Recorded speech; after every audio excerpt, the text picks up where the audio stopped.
नमस्कार। चलिए आज एक ऐसे सफर पर चलते हैं, एक ऐसी जगह की कल्पना करते हैं जो सिर्फ नक्शे पर एक निशान नहीं, बल्कि वो जगह है जहां कहते हैं कि धरती और स्वर्ग का मिलन होता है। एक ऐसी जगह जो रहस्य, आस्था और एक बहुत गहरी आध्यात्मिकता से भरी हुई है। जी हां, आज हम कैलाश मानसरोवर की यात्रा पर निकल रहे हैं। हमारी कहानी की शुरुआत भी कुछ इसी तरह होती है जैसे कोई पुरानी पौराणिक कथा सुनाई जा रही हो। क्योंकि देखिए, कैलाश मानसरोवर की कहानी सिर्फ पहाड़ों, पत्थरों और पानी की कहानी नहीं है। ये तो देवताओं की, ऋषियों की और सदियों से चली आ रही अटूट आस्था की कहानी है। तो चलिए इस कहानी में गहरे उतरते हैं। तो सबसे पहले आइए कैलाश पर्वत को ही समझते हैं। ये हिमालय की कोई आम बर्फीली चोटी नहीं है, इसे देवताओं का घर माना जाता है। जरा सोचिए, यहाँ की हवा में सिर्फ ठंडक नहीं, बल्कि एक अजीब सी, एक गहरी शांति और एक दिव्य ऊर्जा महसूस होती है। मान्यता है कि भगवान शिव और माता पार्वती आज भी यहीं ध्यान में लीन हैं, और इसीलिए इस जगह को सिर्फ देख लेना ही अपने आप में एक बहुत बड़ा सौभाग्य माना जाता है। और कैलाश के ठीक पास में है ये विशाल और बिल्कुल शांत झील, मानसरोवर। इसका नाम ही इसके जन्म की कहानी कहता है।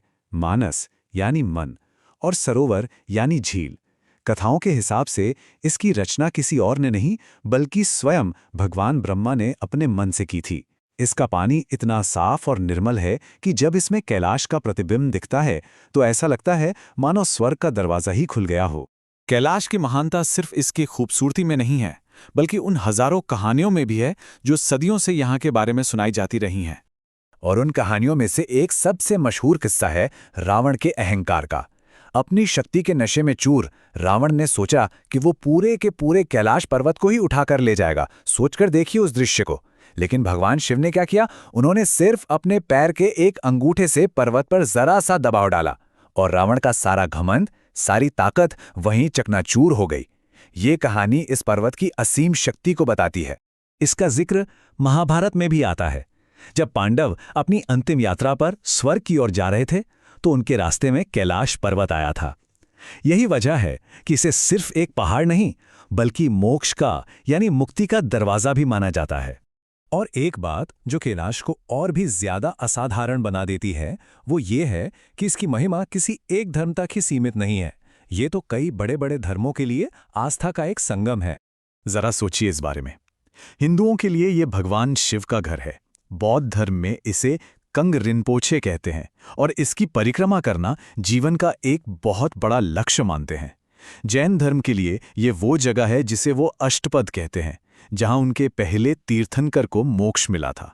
और तिब्बत का जो प्राचीन बोन धर्म है, वो तो इसे पूरे ब्रह्मांड का केंद्र ही मानता है। एक ही जगह और इतनी सारी आस्थाएं एक साथ जुड़ी हैं, ये इसकी यूनिवर्सल आध्यात्मिक शक्ति को दिखाता है। और इसी वजह से, इसी यूनिवर्सल अपील के कारण सदियों से तीर्थयात्री तमाम मुश्किलों का सामना करते हुए इस कठिन यात्रा पर निकलते रहे हैं। चलिए देखते हैं कि ये सिलसिला कैसे और कब से चला आ रहा है। देखिए, 7वीं सदी में चीनी यात्री हुएनसांग यहाँ आए और उन्होंने इस जगह के बारे में लिखा। 8वीं सदी में महान दार्शनिक आदि शंकराचार्य ने यहाँ तपस्या की, और फिर मध्यकाल से लेकर आज तक भारत, नेपाल और तिब्बत से भक्तों और साधुओं का आना कभी रुका ही नहीं। ये एक ऐसी तीर्थ यात्रा है जो समय से भी परे है। और एक बात समझनी बहुत जरूरी है, जो लोग इस यात्रा पर जाते हैं वो जानते हैं कि ये सिर्फ एक फिजिकल चैलेंज नहीं है। यहाँ तक पहुँचने के लिए शरीर की ताकत से कहीं ज्यादा अटूट विश्वास और मानसिक दृढ़ता की जरूरत होती है। ये एक तरह से आत्मा की परीक्षा है। अब हम इस सफर के सबसे रहस्यमयी हिस्से में आ पहुंचे हैं। कैलाश सिर्फ आस्था का केंद्र नहीं है, ये अनसुलझे रहस्यों का एक बहुत बड़ा भंडार भी है। इस संख्या को देखें, 0। जी हां, आज तक इतने ही लोग कैलाश की चोटी पर सफलतापूर्वक चढ़ पाए हैं। इंसान ने दुनिया की सबसे ऊंची चोटी माउंट एवरेस्ट को जीत लिया, लेकिन उससे कम ऊंचा होने के बावजूद कैलाश आज भी अजेय है। आखिर क्यों?